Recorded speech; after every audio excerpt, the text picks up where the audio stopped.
3 नवंबर को अमेरिका में राष्ट्रपति पद के लिए चुनाव होने हैं। इस चुनाव में भारतीय अमेरिकियों का वोट भी काफ़ी मायने रखने वाला है। वहीं बुधवार को एक नवीनतम सर्वेक्षण में खुलासा हुआ है कि भारतीय अमेरिकियों का झुकाव किस पार्टी की तरफ है और वो किसे वोट देने वाले हैं। इसमें बताया गया है कि राष्ट्रपति चुनाव में भारतीय अमेरिकियों के बड़े हिस्से का जुड़ाव डेमोक्रेटिक पार्टी से बना रहेगा और उनका रिपब्लिकन पार्टी की ओर स्थानांतरित होने का बहुत कम संकेत मिल रहा है। सर्वेक्षण के मुताबिक कुल पंजीकृत भारतीय अमेरिकियों मतदाताओं में 72% की योजना डेमोक्रेटिक पार्टी के राष्ट्रपति पद के उम्मीदवार जो बिडेन के पक्ष में मतदान करने की है, जबकि 22% मौजूदा राष्ट्रपति और रिपब्लिकन पार्टी प्रत्याशी डोनाल्ड ट्रंप के पक्ष में मतदान करना चाहते हैं। इससे ये बात तो स्पष्ट हो गई है कि मूल रूप से डेमोक्रेटिक पार्टी का समर्थन माना जाने वाला भारतीय अमेरिकी समुदाय इस बार भी पार्टी के प्रति प्रतिबद्ध है। 3% भारतीय अमेरिकी हैं जो तीसरी पार्टी के उम्मीदवार का समर्थन करेंगे, जबकि 3% मतदान ही नहीं करना चाहते। सर्वेक्षण में कहा गया है कि सामने आ रही नई धारणा के विपरीत भारतीय अमेरिकी डेमोक्रेटिक पार्टी को लेकर प्रतिबद्ध हैं। इस बार पंजीकृत करीब 3/4 भारतीय अमेरिकी मतदाता जो बिडेन का समर्थन करने का मन बना चुके हैं। इसके उलट केवल 22% डोनाल्ड ट्रंप के साथ हैं। रिपोर्ट में कहा गया है कि किचन टेबल के मुद्दे विदेश नीति की चिंताओं पर हावी हैं। डेमोक्रेटिक पार्टी के उपराष्ट्रपति पद के उम्मीदवार कमला हैरिस ने भारतीय अमेरिकियों, विशेष रूप से डेमोक्रेट और राजनीतिक विश्वासों को अमेरिका भारत के द्विपक्षीय संबंधों की धारणाओं में जोड़ दिया है। हैरिस ने भारतीय अमेरिकियों को डेमोक्रेटिक पार्टी को वोट करने के लिए प्रेरित किया है। बीते अगस्त महीने में उन्होंने अपनी मां श्यामला गोपालन का जिक्र कर खूब सुर्खियां बटोरी थीं। उन्होंने भारतीय खाने इडली और मसाला डोसा का जिक्र भी किया था।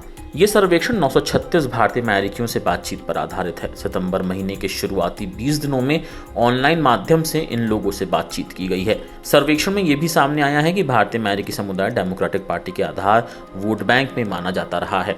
56% लोगों ने माना कि उनकी पहचान एक डेमोक्रेटिक समर्थन के तौर पर ही है।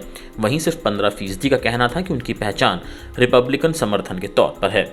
भारतीय अमेरिकी कैसे मतदान करेंगे शीर्षक से प्रकाशित रिपोर्ट भारतीय अमेरिकी व्यवहार सर्वेक्षण 2020 के नतीजों पर आधारित है। ये सर्वेक्षण Carnegie Endowment for International Peace, John Hopkins, SIS और पेंसिल्वेनिया विश्वविद्यालय की साझेदारी में किया गया है।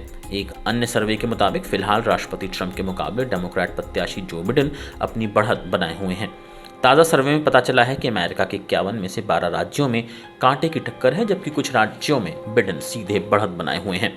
जिन राज्यों में ट्रंप और बिडेन के बीच कांटे की टक्कर है उनमें Florida, Arizona, Georgia, Iowa, Maine, Michigan, Minnesota, Nevada, New Hampshire, उत्तर कैरोलिना, पेंसिल्वेनिया और विस्कॉन्सिन राज्य शामिल हैं। ये दोनों उम्मीदवारों को बराबरी का समर्थन मिलता दिखाई दे रहा है और यही राज्य अमेरिकी चुनाव में निर्णायक साबित होंगे। न्यूयॉर्क टाइम्स और सिएना कॉलेज सर्वे की मंगलवार को जारी सर्वे रिपोर्ट में बताया गया है कि बिडेन को विस्कॉन्सिन में 10 अंकों और मिशिगन में 8 अंकों की बढ़त मिली है, जबकि CBS न्यूज़ और योगोवा ट्रैकिंग सर्वे रिपोर्ट के मुताबिक ट्रंप मिशिगन और नेवादा जैसे राज्यों में अपने प्रतिद्वंदी से पीछे चल रहे हैं। इनके अलावा पेंसिल्वेनिया में बिडेन ने 5% अंक की बढ़त पाई है।